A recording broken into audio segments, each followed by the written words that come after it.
Not to be dramatic, but I'm obsessed with how much I just saved at Kohl's. I got 25% off Nike clothes for the kids, the cutest $39.99 flex hoodie for me, and got great Columbia gear for all our outdoor adventures. Did I mention the extra 20% off and the Kohl's cash I got? So yeah, not sure what I love more, fall deals or fall weather. Select styles, 20% offer ends October 3rd. Some exclusions apply. See store or Kohl's.com for details.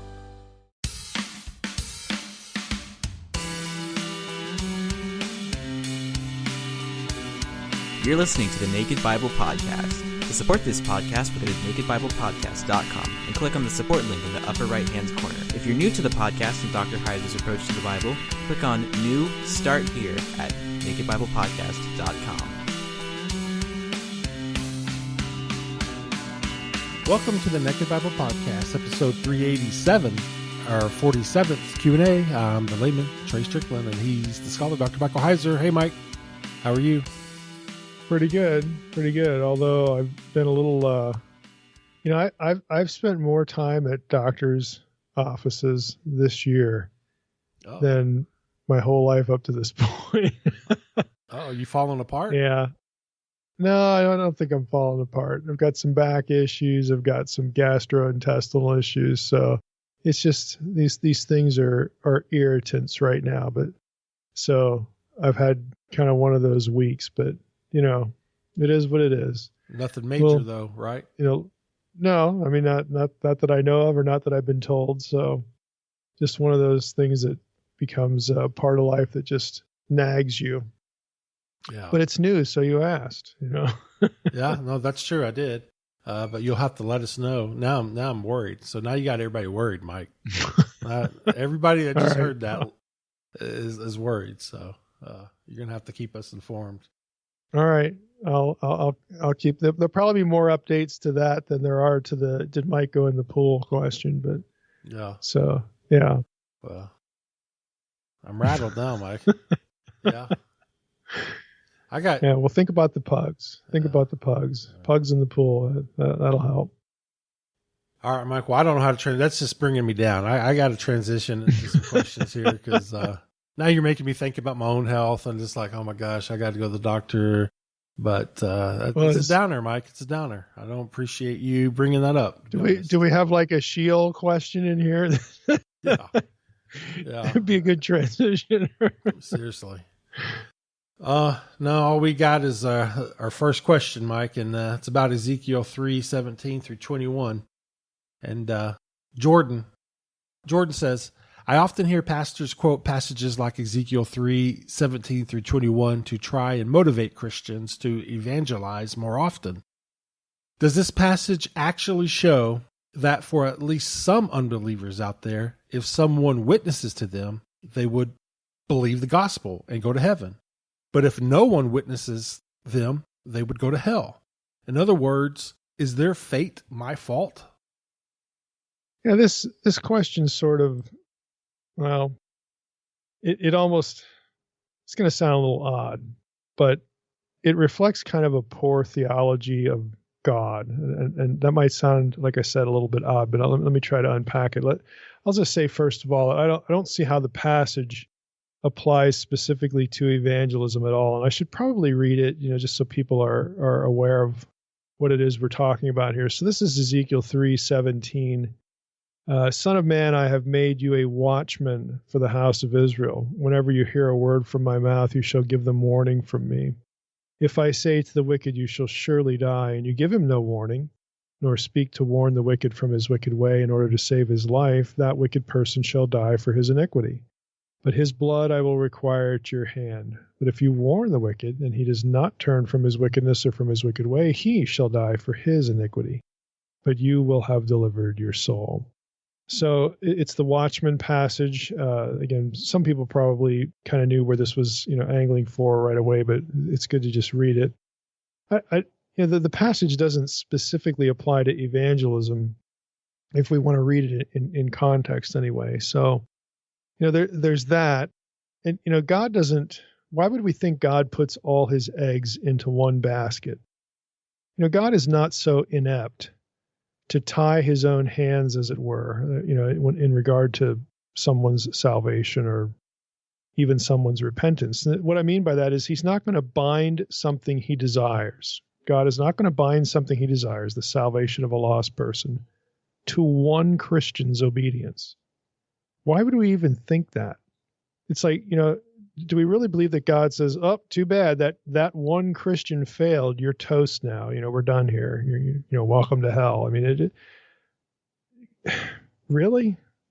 I mean, is this how we think about God's interest in humanity?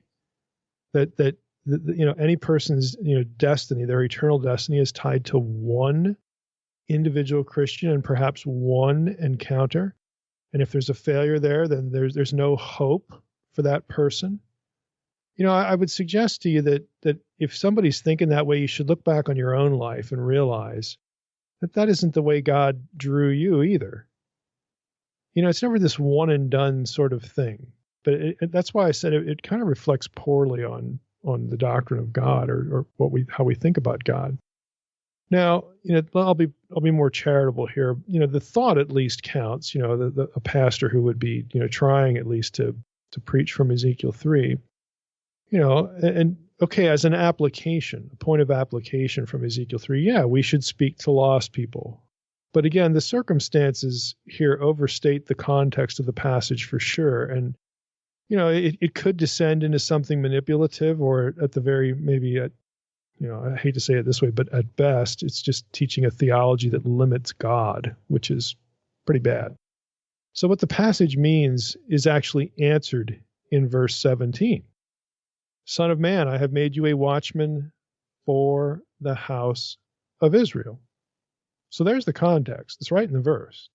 Now, some, commentators like Dan Block, and we used his commentary a lot in our series on Ezekiel, take this statement as retrospective, sort of like, son of man, I made you, or I did make you, or I had made you a watchman for the house of Israel. Because Ezekiel, you'll remember, he's in Babylon.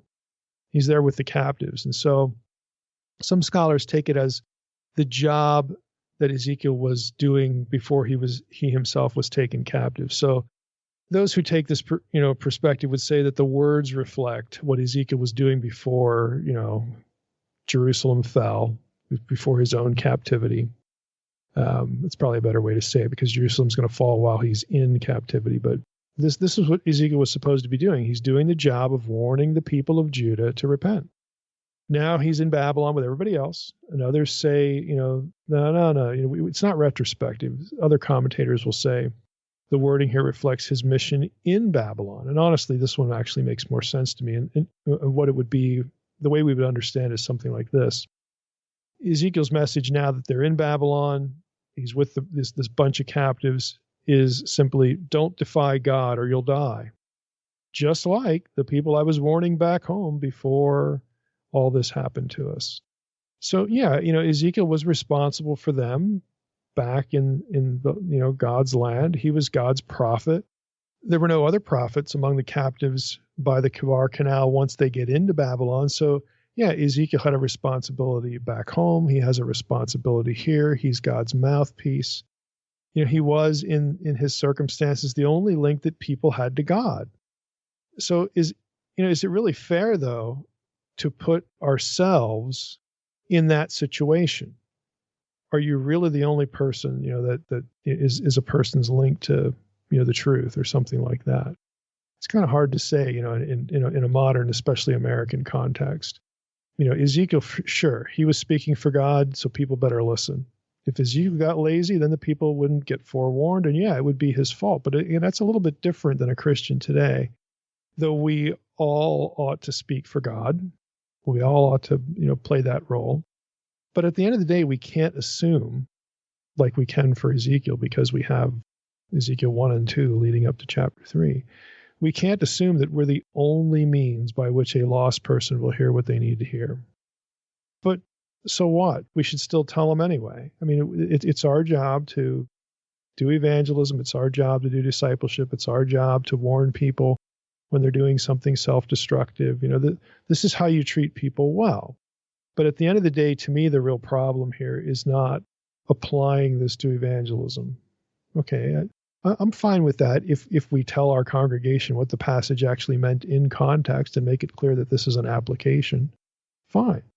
The real problem to me is how this trajectory ties God's hands, as though if, like God's depending on you so much that if you fail, then that person's eternal destiny is sealed and God's just had enough. God just, stamp that guy's ticket to hell.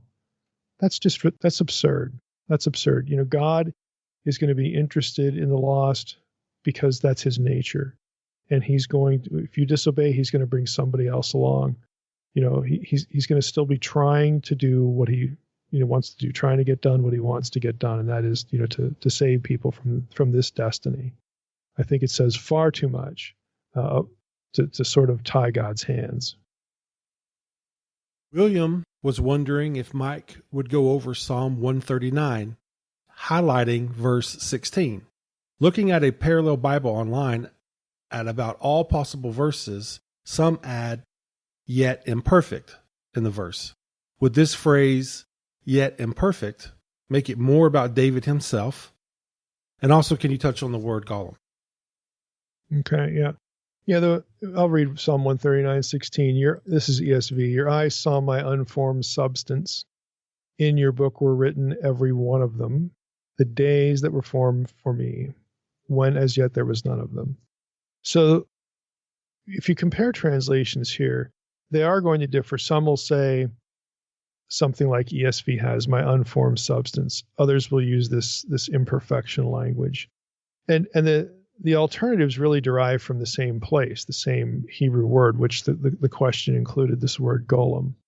So if you actually look that up in a lexicon, the fundamental meaning to this is something like unformed or not having shape, shapelessness or something like that. So when a translator is looking at this, they could choose imperfect. In other words, it's imperfect. It's not what it's supposed to be because it's unformed. So they could choose between a word like imperfect or unformed, or they could, in the case of the question, they could actually loop them both into the translation to try to communicate the idea that what is being talked about here is not fully formed. It's not what it is destined to be. It's not what it's supposed to be or what it will be.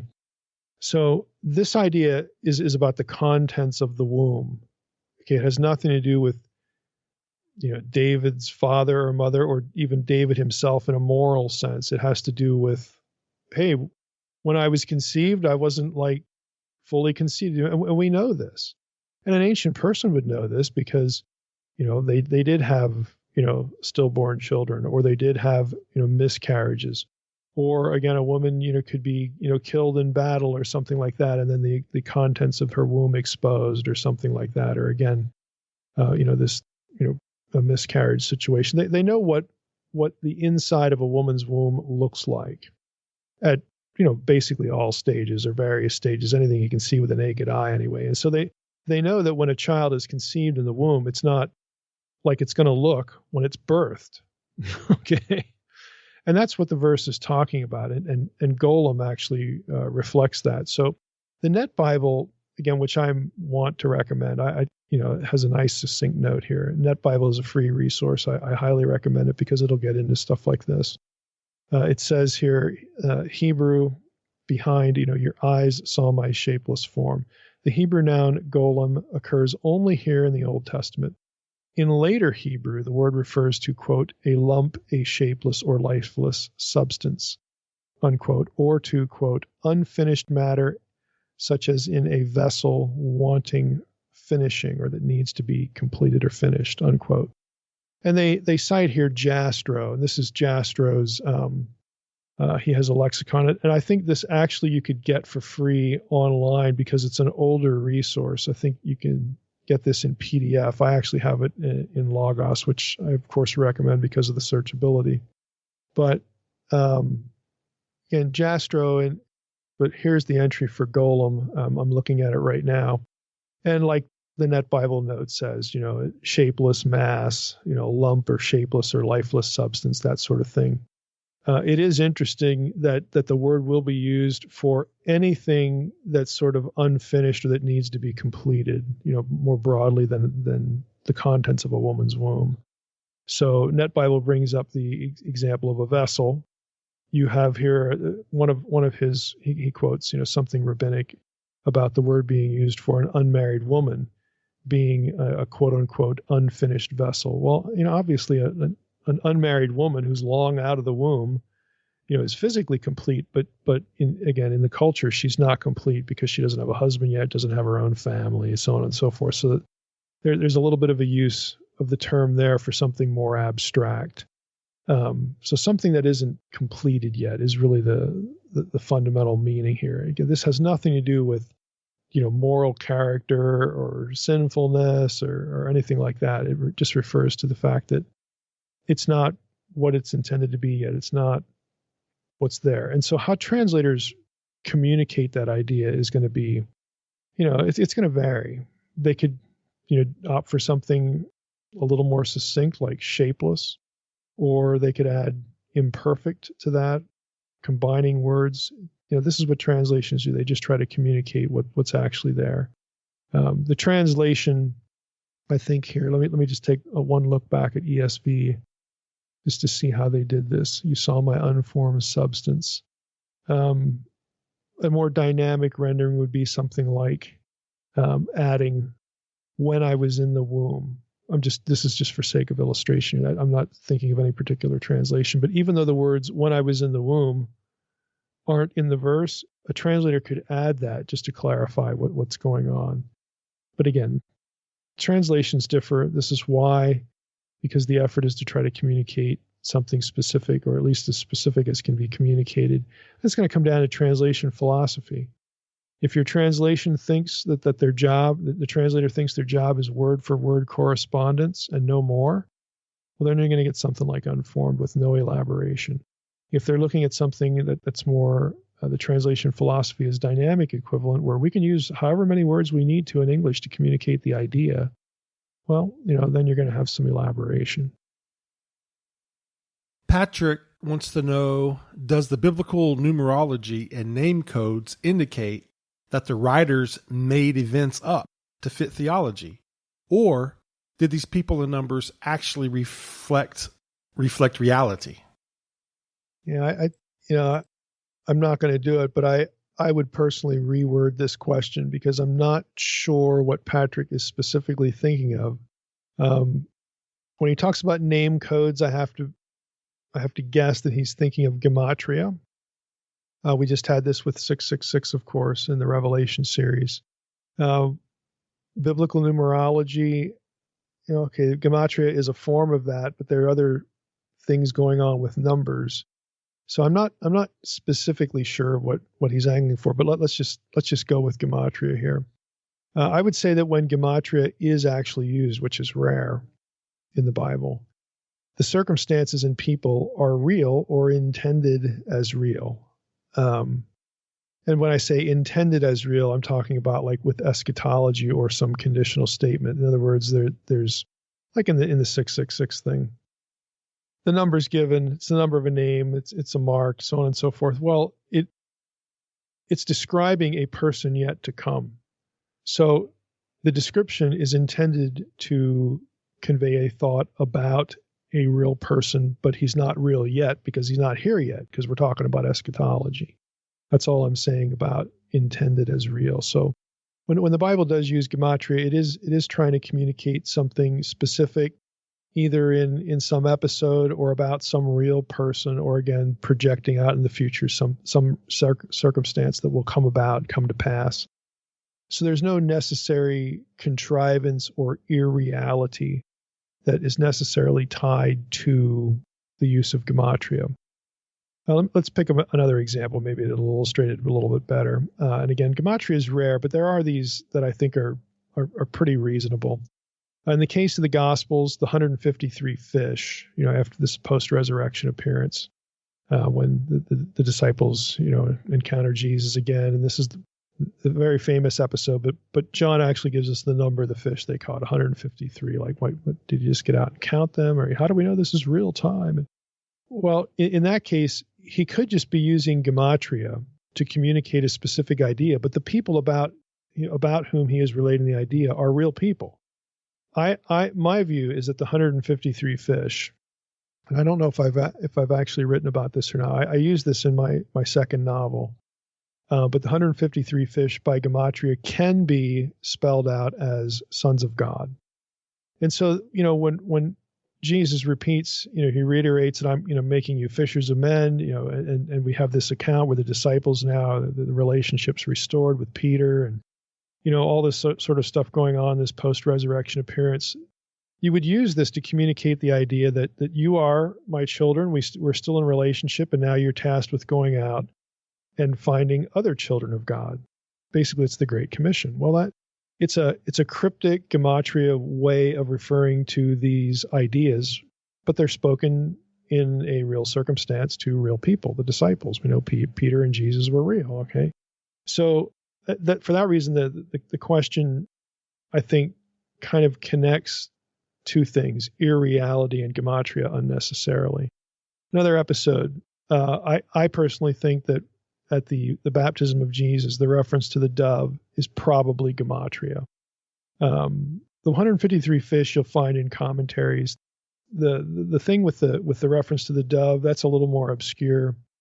You're not really going to pick that up in too many commentaries, or I don't know any. I just came across that idea from a different source. And the issue is that the gospel writers use a particular word for dove, peristeron, when they could have used other words for another word for a dove, or some neutral word that could be any bird or whatever. But peristeron is the one used, and by gematria, the letters in peristeron add up to the same total as the first two letters of the Greek alphabet, alpha, omega. So here you have at Jesus' baptism a sign from the Holy Spirit that the one being baptized is the alpha and the omega. Again, I just don't think that's a coincidence. It really suggests to me that there is some of this kind of communication going on. But again, it's Jesus. He's real. He was really baptized. So the connection with irreality is not a necessary one, or in these cases, even a coherent one.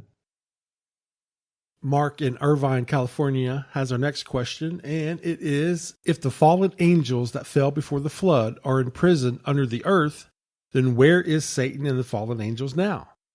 Were there two separate falls? Also, was Satan the leader of the fallen angel rebellion before the flood? Why are some in prison now, and how does that explain fallen angels and Satan on the earth now? Yeah.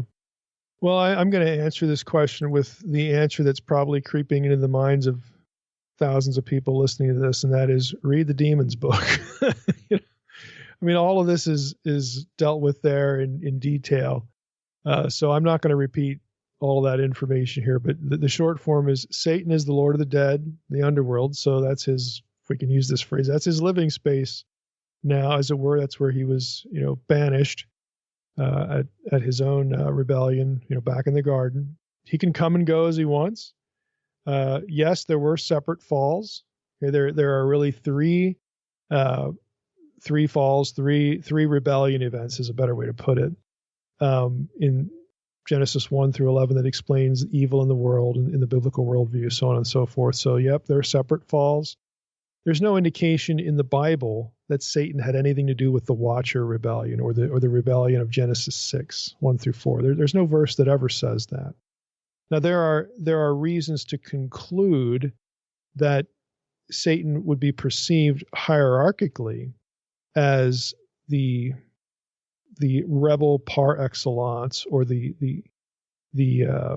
sort of the archetype, or the rebel that gets the most street cred among all other rebels. There's a reason why he's sort of talked about or cast in certain passages as having preeminence over the other ones. And again, read the Demons book for all that. Now, I will say, First Enoch flirts with the idea of Satan having some role in the Watcher Genesis 6 rebellion, because the leader of that group in First Enoch is referred to, by several names, but two of them are Asael and Azazel. They're used interchangeably for the lead watcher. Now, those two terms become terms that are applied to Satan and the domain of Satan being the wilderness, the place that's un-Eden, the place that's anti-Eden, the place that is antithetical to what Eden was in biblical thought. But again, all the details for this are in the Demon's book as to why these thoughts would be sort of chained together in Second Temple Judaism, and how they sort of seep into the New Testament in certain places, at least a few of the ideas later on. All right. Becky has a question about 1 Samuel 27, 8 through 10. When David was killing Philistines and telling Achish otherwise, was he possibly working under a harem idea of continuing to wipe out those directed by God to exterminate? Mm-hmm. Well, it's an interesting question. Certainly Israelite readers of, 1 Samuel 27, in this case, this is the Achish, situation. Certainly Israelite readers would have connected those dots because of Joshua 11. If you recall Joshua 11, around verse 22, says that Joshua proclaims victory by saying there's no more Anakim in the land. Well, except for the ones that got away and went to the Philistine cities, and he lists a few Philistine cities. Of course, one of them is Gath, and that's where we find Goliath later, Goliath the Gittite. He's one from Gath, of course, his brothers. And so, anyone who's aware of that story, or if in scripturated form, in written form, if they had read the story, they're going to be thinking along these lines, because some of the Anakim wind up in Philistine territory, and lo and behold, Goliath and his brothers are giants. Okay. Now, the text never actually explicitly makes that connection, though, even though it's sort of understandable how someone's mind would go there. So I think, at least with respect to Goliath and his brothers, again, because they're giants, the idea is probably legit. That this is part of the picture of, David's conflicts with the Philistines. It's a reasonable supposition, even though, again, the text doesn't spell it out specifically.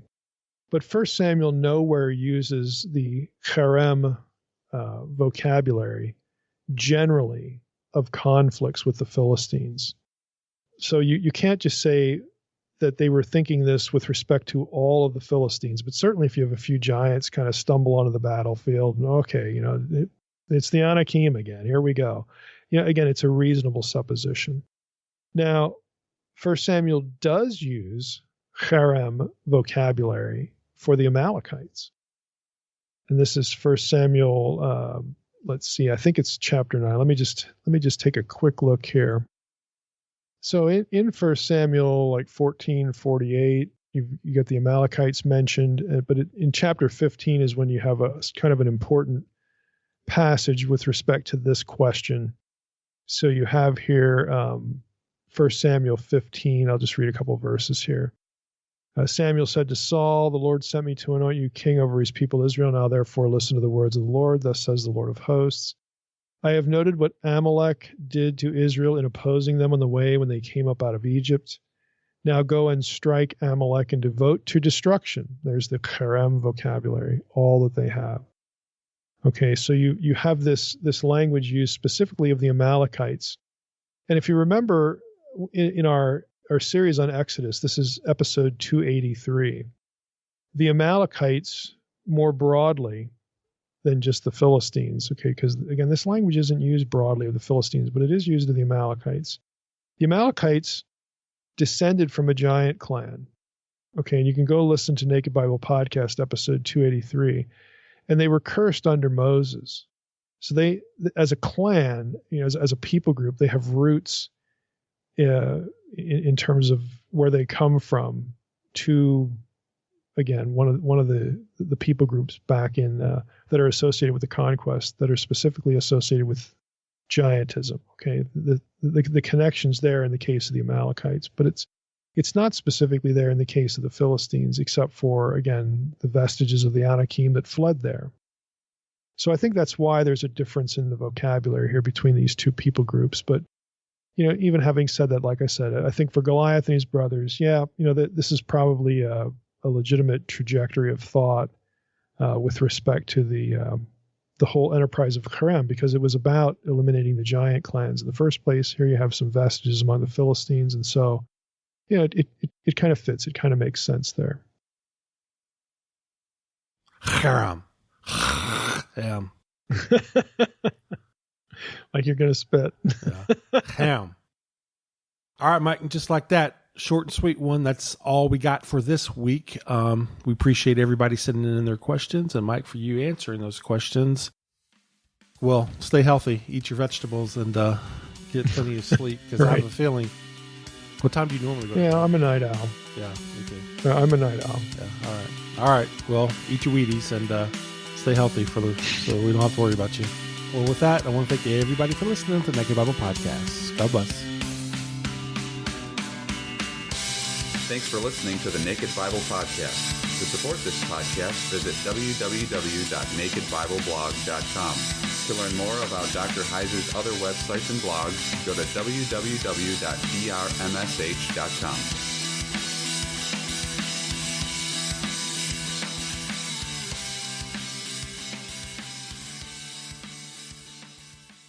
Bundling home and car insurance with Geico is so easy, your neighbors are probably already doing it. But who?